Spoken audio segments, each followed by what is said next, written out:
Hello, dear friends, guests, and subscribers of my channel. Thank you for expecting our interviews, our weekly recordings. Good evening, Alexei, who's joined us. Alexei, it appears that things are really unfolding fast. The echoes of Minditchgate, however they're called in the media, in reality, what I think the processes Ukraine is facing now are very complex and rather dangerous, because military and military political components are also activated in this crisis. And dear viewers, before we go in, please do not forget to click like and subscribe. Of course, subscribe to Privateer Station, click our likes to help us bring these streams to you regularly. QR codes that you see on the screen. On the left is the one that you can use to ask a question in advance, and the one next to Alexei on the right is the link to his School of Communication and Thought. Recently, Alexei's answer about specific photos and personal, about relations, about philosophy, psychology, all these questions that you may have, that's where you go to ask them and to study if you want to. All right, so our usual poll. Finish the sentence. The victory of Ukraine in the war with Russia, A, was stolen, B, was unachievable from the beginning, 3, was lost by unprofessionals and stupid, and 4, will be possible to achieve yet. Alexei, what do you think? I would unite the first 3. Stolen, plundered, flunked, and never had a bright chance for that. So many people think that dilettantism is just a mode of behavior, or temporary thing, but with some people it actually evolves into a psychological condition when people are eager to do everything and anything without even understanding that they're not qualified to do that or they don't have enough skills. Okay. Meanwhile, with all this crisis here, we have Zelensky visiting Paris, saying that Ukraine will buy 100 jets, air defense systems. Macron is greeting him and saying that they have some special command near Paris that will cooperate with Ukraine harder. And Zelensky apparently really needed this meeting in Paris to counterweight his scandal with Mindich that we talked about last week. Do you think he managed to cover, to take whatever little bits of shit he could with Paris office and spread over the Mindich scandal? Well, listen, Alexander, both in Greece or France, wherever he would go, he would say, I brought you a lot of money. My friends, this is business relations. If for some reason it will be very uncomfortable for me in Ukraine and I will leave it, I'll bring with me a ton of money that I will invest and deposit in your country for years to come. In parallel, he's probably also saying that he's caring about national security and defense of Ukraine, and he's working tirelessly. So it appears, Alexei, that Europeans ate the spy just fine? Well, yeah, Europeans, they so far have swallowed it. They have a special agency in Europe that is chasing European money that are being given left and right. And they have a huge folder on Ukraine violations, which already doesn't fit the room that it originally was stored in by the size of violations and things they track. Then there is also a consensus between the United States and Britain that Zelensky needs to go. Different reasons. United States do not like him because he doesn't want to strike peace accords, and Brits think he's not effective enough in fighting with Russia. But there is a consensus that they need to replace him. He needs to go. What is happening now is the second part of a Marmison belly who was predicted by, let's not say who, back. Remember our conversation here when we said Zelensky will be probably actively pushed out by November or in November? So here we are. So what is happening now is transit of power. Power is being changed. What is he doing? He is trying to put the eggs in different baskets, to portray a better picture, to manage some anti-crisis things. If whatever he done there, signing the contract with France, would have happened not on the backdrop of this scandal, that would have been cheered under normal circumstance. Another way to diversify gas supplies, especially when they're being targeted by Russia. Additional agreement with France to support, that should be uploaded. And I can applaud for these two good things, even now. Problem is that they're outweighed by 222 other bad things that he had done. So, wait, Alexei, this means the contract is good, but there is no arms, there is no weapons, they're non-existent. What troops after the end of war in Ukraine? What for?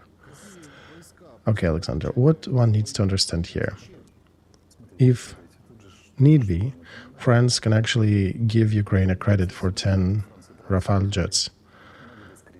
They can give Ukraine a credit so Ukraine can buy them, and you can sign a contract that you can get them 10 every 10 years and create some infrastructure in Ukraine. On these terms, Ukraine will have to pay it back. On these terms, you can get a credit from France, from EU, from some commercial bank. That really does pose a lot of questions. How realistic it is, who will be responsible. But I think if we go in that rabbit hole, we'll be going away from the main topic of discussion. To make it simpler as a comparison, imagine Mariinsky Palace is burning, and Zelensky comes over and throws two cards and says, hey, I have ace and a king. Yet the Mariinsky is burning. Oh yeah, burning. So this is not a setup, this is not for show. Yeah, Alexander, remember we talked about different scenarios? I'm thinking that Zelensky and Yermak were thinking that they found a mutual agreement with NABU and they can find a way out. But apparently it seems like for every step of theirs, NABU makes another step and do not report to them about making it. So they're still playing an operative game with them. Give us an example, Alexei. Okay, so they, for example, come to agreement that, yeah, let's drop everything on Mindich, Zaluzhny and Yermak. You implement sanctions, you revoke citizenship or try to prosecute them, Zelensky. NABU is helping him to continue with that. They think that, of course, the gas contract, weapons contract is good. Goes to Europe, and suddenly Umerov leaves. And what one needs to understand that Umerov is a citizen of the United States also. Krivonos made a statement today that the next investigation will go inside the military-industrial complex, and this will be a much more painful investigation than energy systems. And there'll be hundreds of $1 million stolen there that they discover. That was not agreed with Zelensky very likely because of his reaction. So what one needs to understand is that those were American money that were stolen. As you've seen those money bags in NABU, they're packaged in America. So what do you think America will do if they learn that American citizen was stealing American money? Right, they'll probably put him in jail. Exactly, he has no other options. Umerov needs to cooperate with investigation. That's the only thing that may put his future in some safety, and also protect his family and businesses and other things he has. So he, I almost want to say 100% will go and cooperate with investigation if he's not already doing that, and he'll probably tell a lot of interesting and tasty things for the investigators. And I'm quite sure these things will start showing up in American media. Now, did Alibaba know about that nuance? No. He did not, I think. They thought the crisis will be strong, will be localized, they will have to forfeit some of the positions and show that they're fighting with corruption and renegotiate their situation with NABU.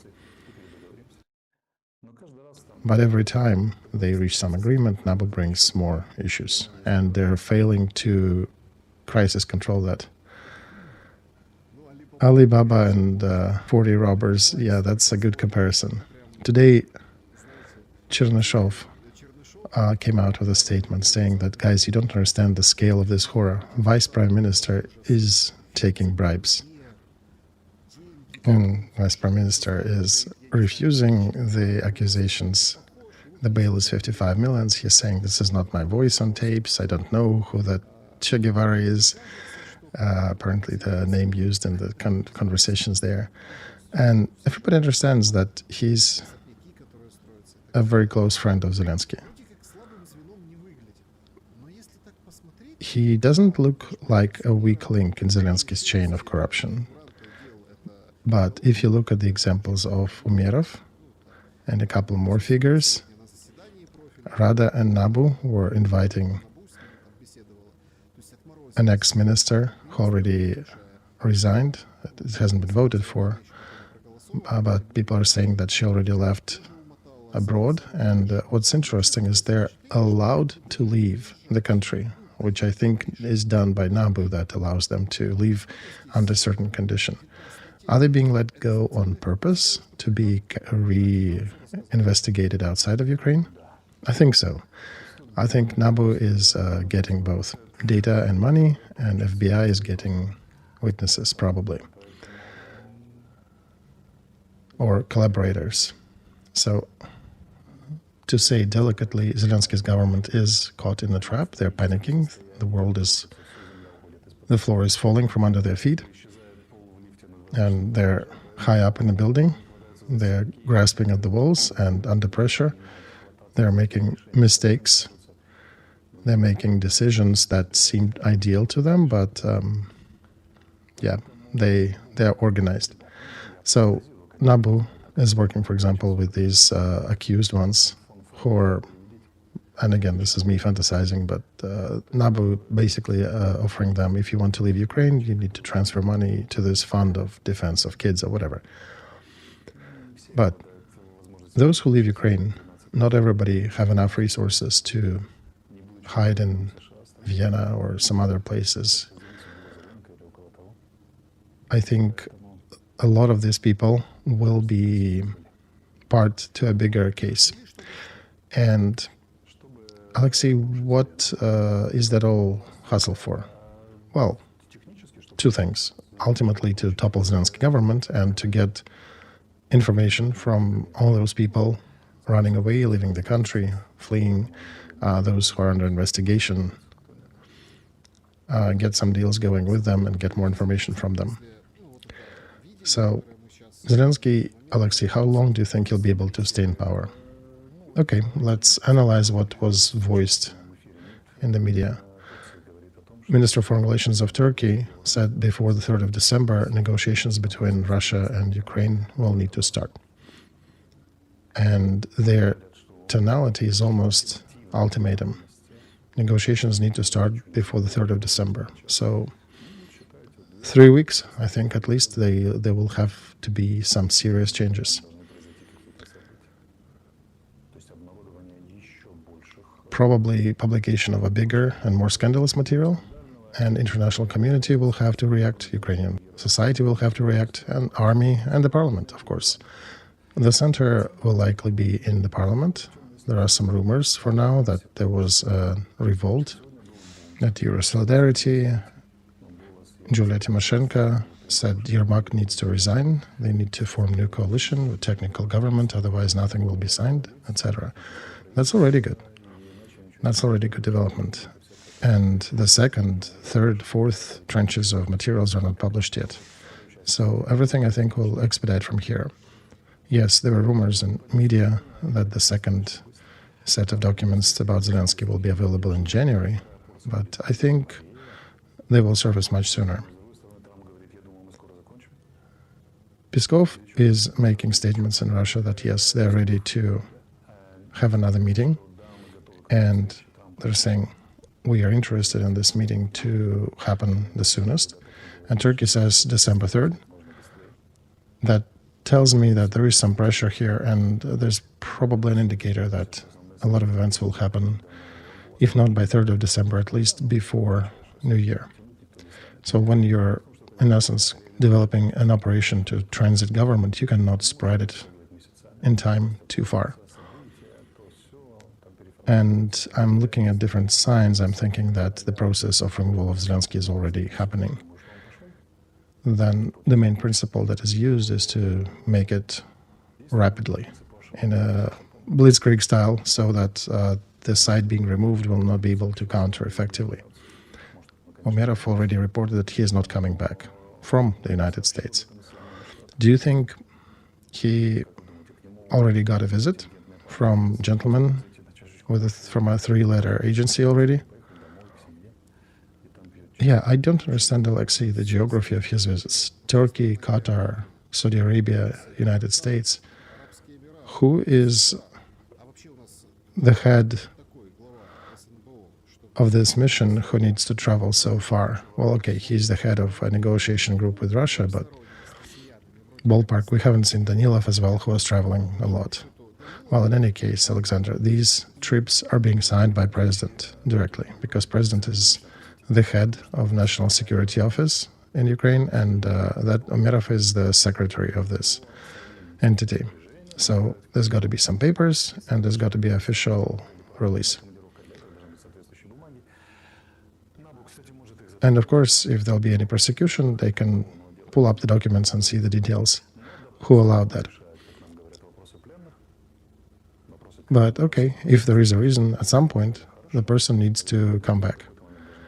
Now, if he comes back, and I cannot fully exclude that, because that's still on the table. I can only imagine how much things are being offered to him from Zelensky's side. Now, imagine that he comes back like Chernyshov. I think that day or the next day, NABU will release the order to arrest him and will publish materials where he figures as the spender or the participant or organizer of the corruption scheme in the sphere of jurisprudence and Ministry of Defense. So for him to return is to go back to prison, if he understands that. If he understands a little, he, I don't think, will come. On the other hand, FBI may coerce him to go if they need to, and then he would. But we'll see. We'll see in the nearest future. He supposedly should come back by the 20th, so we'll see. Alexei, we have talked to different people in Ukraine, those who left the country, in my personal communications outside of these streams.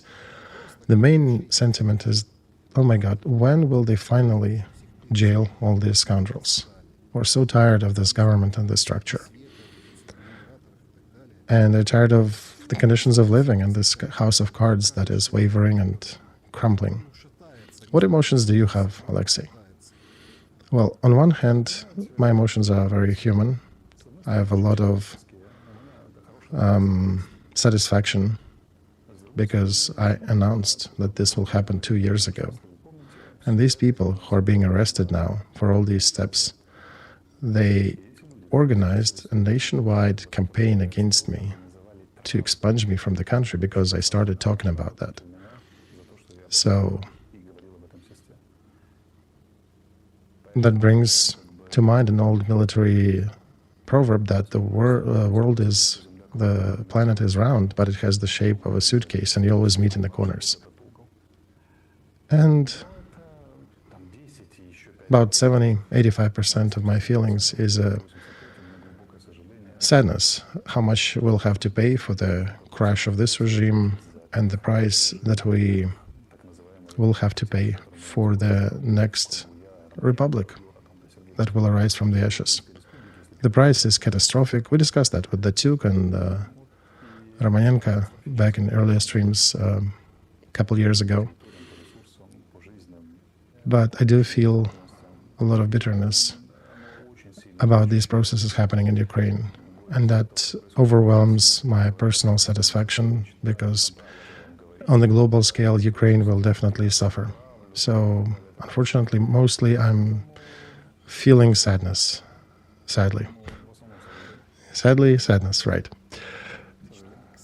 Who instead of Zelensky do you think?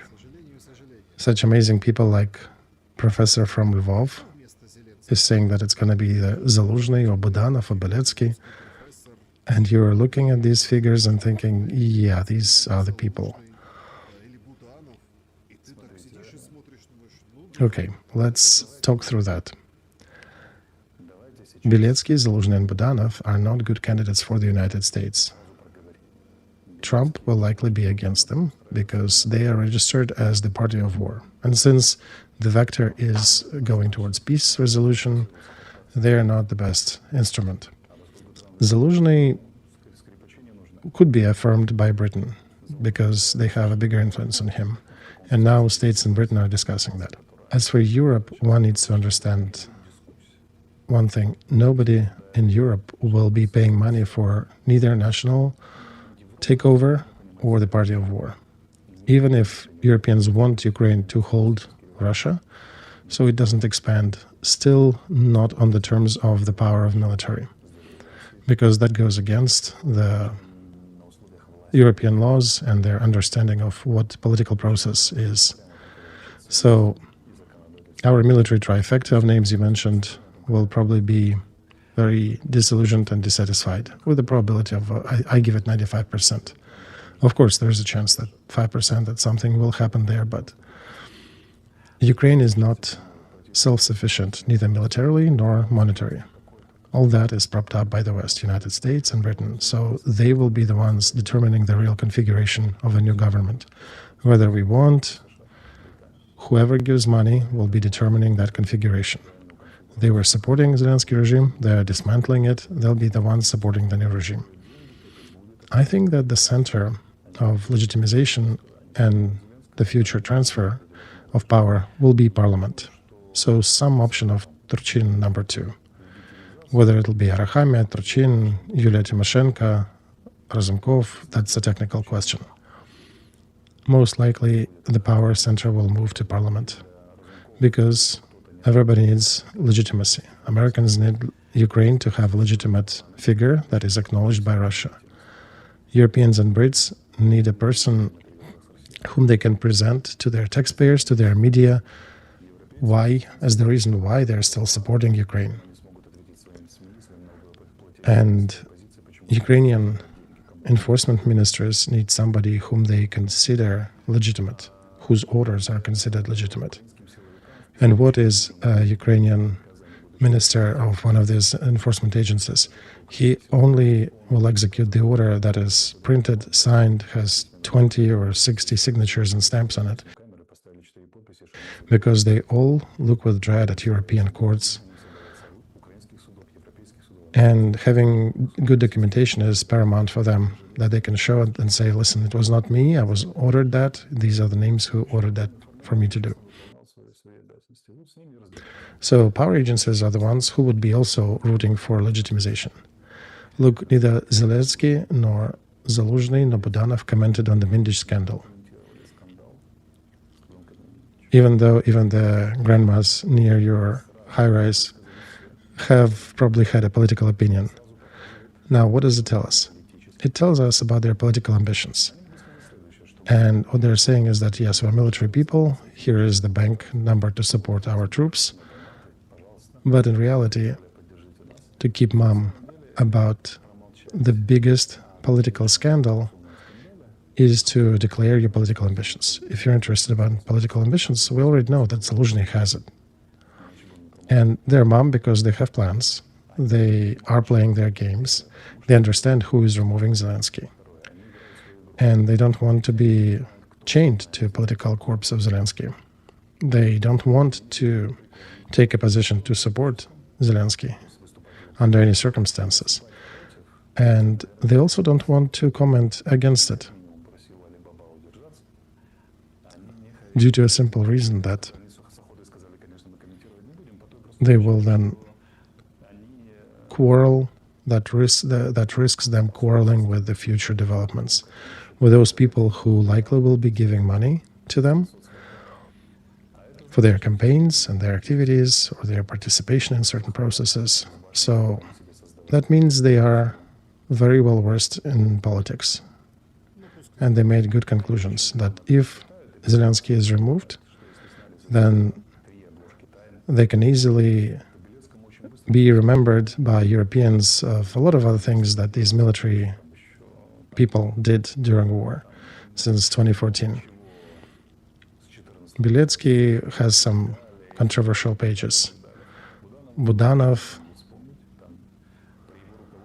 also has a lot of gray areas.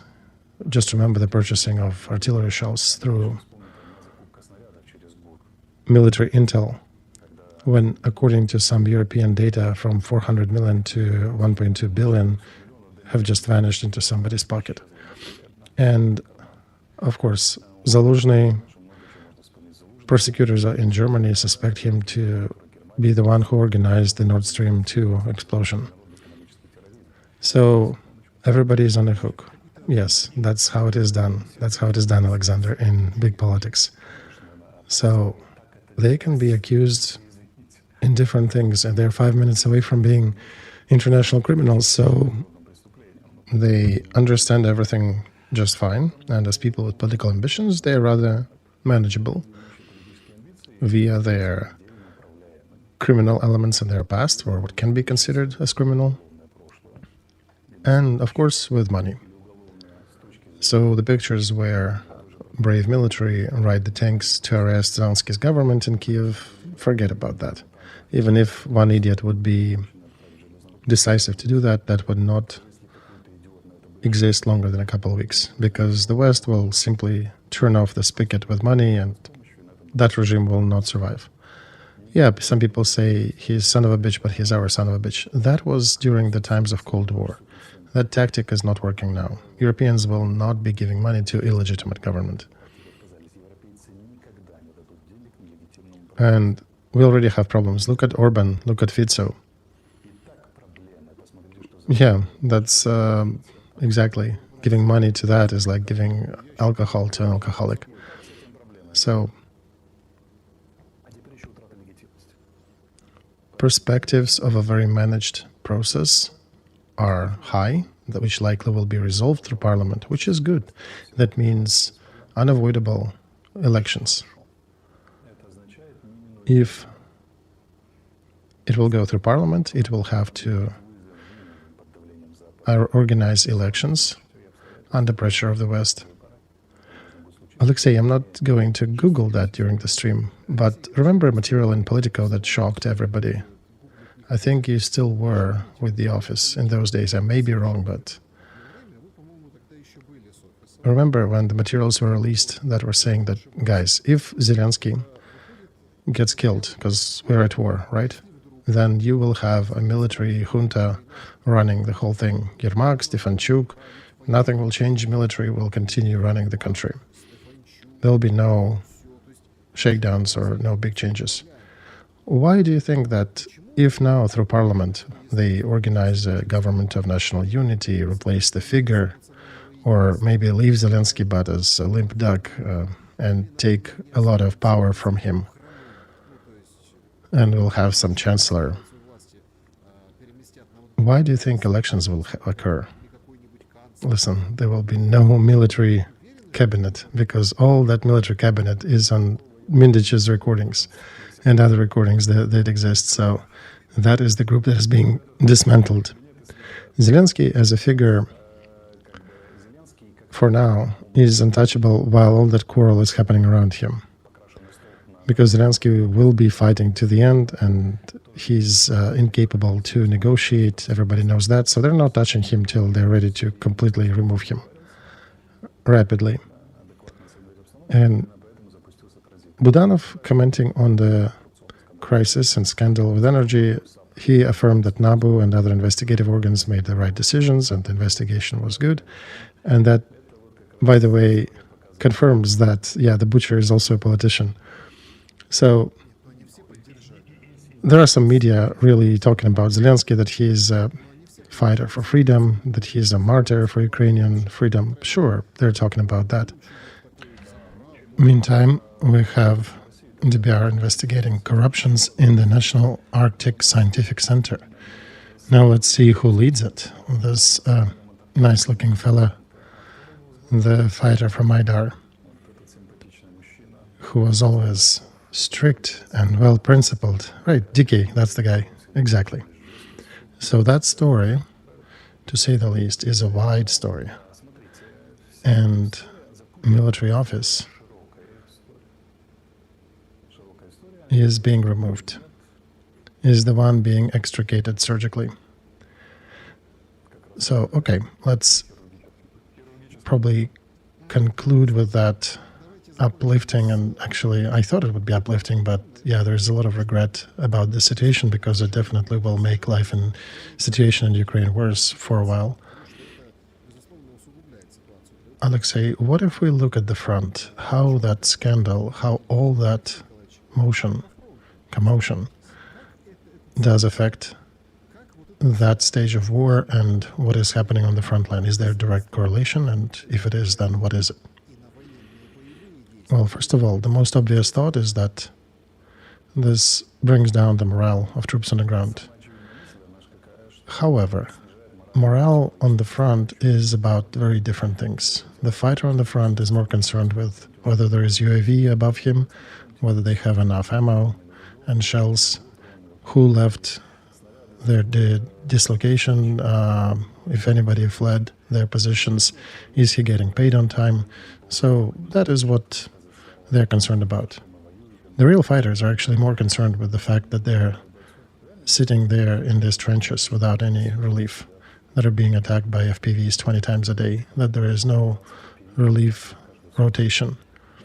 Front has its own specific problems, and they do not directly correlate with what's happening in power. Front has very concrete needs: a vehicle, a drone, replacement, a rotation option. So front has its own issues that develop sort of in parallel with what's happening up above. But given these things are definitely happening with political leadership of Ukraine, it will exacerbate each other. So problems on the front will actually make situation more dire for the leadership as well. So right now the front is being pressed by Russians significantly day by day, and we reveal how much corruption is actually going on in the military complex of Ukraine. So this is the next scandal that is already on the horizon. I don't think the front will collapse because of political news or anti-corruption investigations. The front will be crumbling for other, much more objective reasons, like lack of personnel and firepower. So all these people in the political leadership, if they want to really hold the front, they need to make harsh decisions. They need to lower the conscription age. And on the other hand, they cannot afford to do that because that'll break their legitimacy with the society. So they will probably do nothing, and that will lead the situation on the front to another crisis, which will, of course, be presented as an issue to Zelensky government in the near term. All right, Alexei, I understand, but sometimes through a catastrophe, through a crisis, we get some cleansing, right? We get some revival. So maybe let Russians break through, and then as they approach Dnipro and Zaporozhye, maybe use that as an excuse to lower the mobilization age. That would not quite work because there is a significant scandal with the military-industrial complex. because society will be asking questions. Why have you been stealing so much? Maybe that's why the front is collapsing, and not because we don't have enough people. So this is a more complex situation. This is the reason for panic in Zelensky's office, that's the reason why they're fleeing, because there is no easy decision, easy solution out of it. I did mention Gulay Polya, Alexei. I'm looking at that map, and I want to go down to specific things. Today, a rather well-known Russian philosopher Dugin is writing that it is time now, on the borders of, on the front near Gulay Polya, for Ukrainians it's time to think whether they want to turn on the West, because the West is basically abandoning Ukraine. What do you think about Dugin's statement? Well, Alexander, Russians have made too many mistakes. The details of what they're doing with our prisoners, military prisoners, and what they do at the occupied territories, that just shocks people. This is the most principal mistake they made. They could have been forgiven the missile strikes, and okay, UAVs and missiles, they may miss the intended targets. But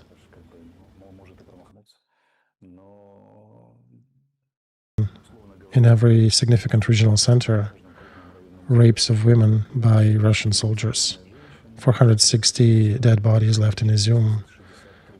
All these witnesses and evidence that we have discovered when we liberated occupied territories, this is what precludes Ukraine from joining Russian Federation. That's one. Second, the Western vector is not depleted.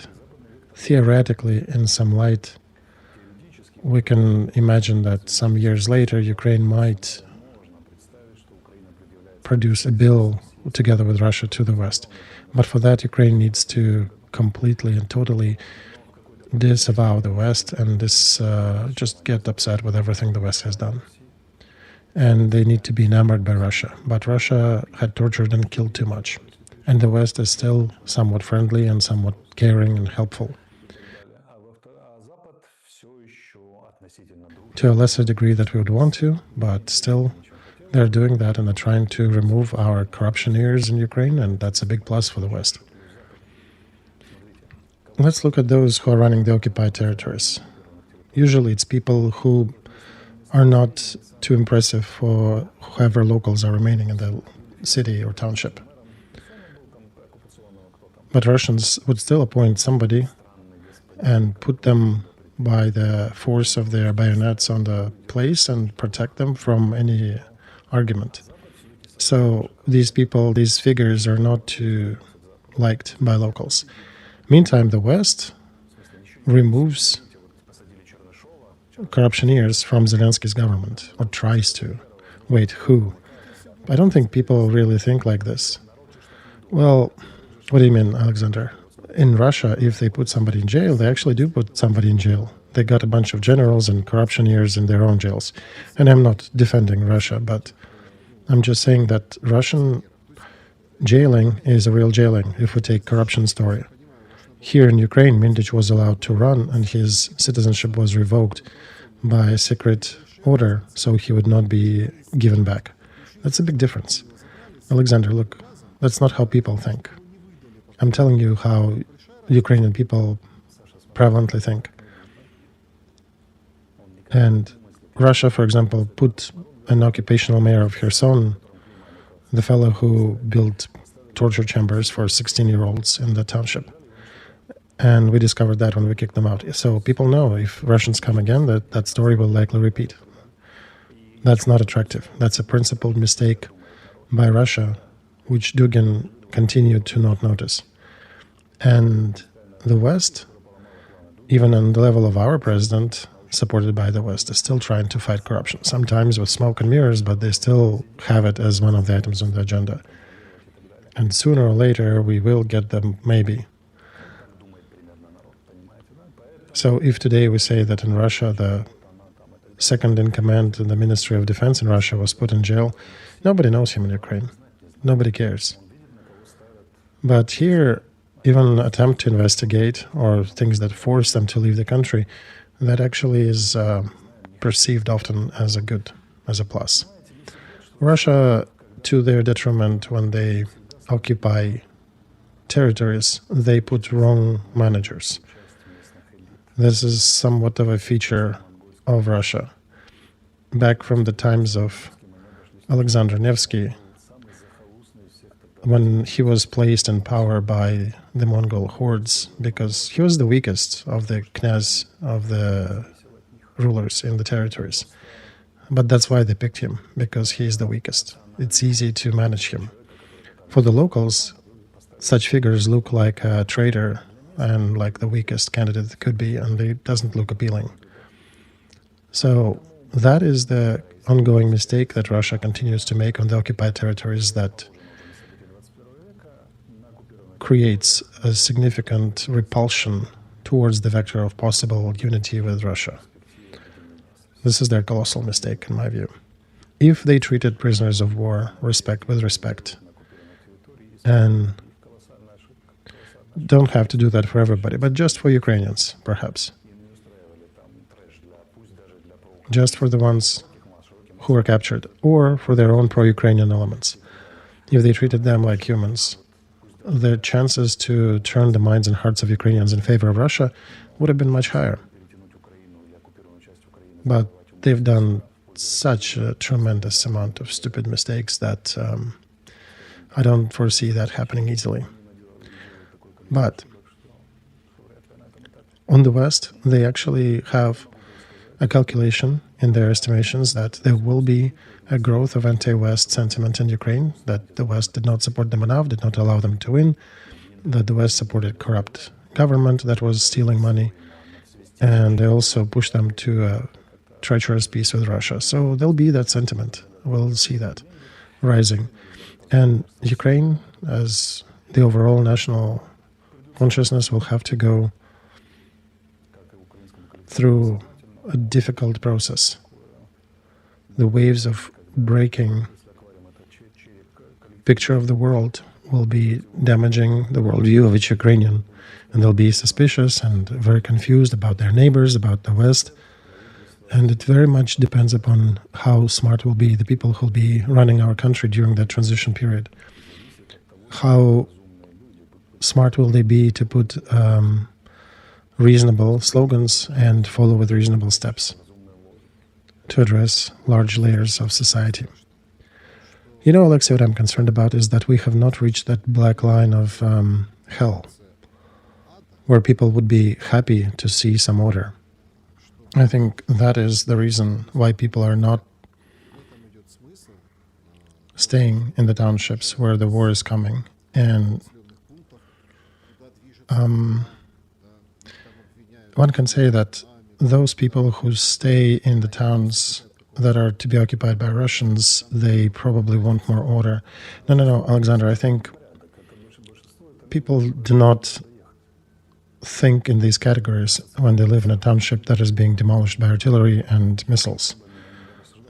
There perhaps will be an order, but before that, that order will destroy and burn everything down in this city together with citizens. So that's why our citizens are still running. And yes, they're being accused of being traitors too when they leave and leave early.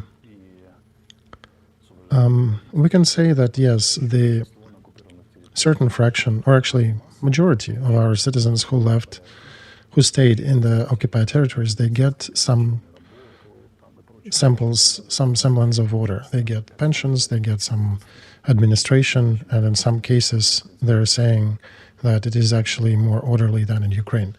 But what is scary is a different question. What happens if I violate this order? Because Mother Russia treats the violators with iron gloves. And you completely need to be a citizen who doesn't care about any politics to survive an occupation. Ukrainians are not like that. Ukrainians want to express their opinion. They want to express their dissatisfaction with things. So Russian order doesn't really fit Ukrainian mentality. Plus, there was a lot of invested in the legend about the West joining Europe, freedoms, and Alexei, you were talking about Ukrainians who allowed drafting commission to exist as the factor as the entity? Well, that exists because, Ukrainians were told that if we do not have our own drafting commission, you will eventually be drafted by Russian drafting commission and you'll be fighting on the front with Poland. And you can actually buy yourself out from the Ukrainian drafting force, and you probably will not be able to do that from the Russian drafting commission when it comes, which the citizens of occupied Donetsk already well aware of. So there's a lot of vectors joining here and fighting in different directions. But a citizen of Ukraine can still flee to the West, at least women, elderly, children, and they will be able to integrate and live their lives in Europe. Ukraine is not needed for many people to survive, for millions. And Ukraine that Zelensky is building, they do not want that in that fashion. They are saying that, we'd rather stay in the West. But why do they need Russia? Becoming Russia is a much more difficult transition than finding for your chance to life in Spain and Portugal and France. It's definitely a no-brainer choosing between the occupied territories and Europe, regardless how much order is there versus the opportunities in Europe. It always fails. So there is a sentiment in regards to the West. Why wait for Ukraine to join NATO and EU while we can pack our bags and go and join ourselves right now, and then hope that maybe there'll be peace, the borders will be open, and maybe we can come back, or the ones who could not move earlier, maybe the borders will be open as part of EU integration and they'll be able to leave. 70% of population have a sentiment to leave the country right now, so that's a significant issue. With all the rot of the Second Ukrainian Republic that we observe right now, on the level of collective understanding of what is Russian power, of what is Putin's power, Putin's power is looking pretty much like a demon. So going under Russia and that versus running to Europe, everybody will choose running to Europe because it looks like a warm place. Whether the Third Republic will become a warm place in Ukraine and whether it'll be survivable also on the occupied territories, that's still a huge question. And it'll take a lot of years to figure out what happens. And very iffy. We don't know whether it will succeed, what Russia will do, what Ukraine will do. Meantime, we have a simple option of getting occupied or fighting and living in the country at war or running to Europe. Well, yeah. That's why Merz is ringing the bells, saying, appealing to Zelensky, hey, take your young guys back to Ukraine. Ukraine needs them. Right, EU now understands that they need Ukraine to be fight-worthy to withstand the Russian attack, even if there'll be peace agreement signed tomorrow. They want Ukraine to be fight-worthy. By the way, notice that Merz is not talking about women and children. Right? Right. End of the first part.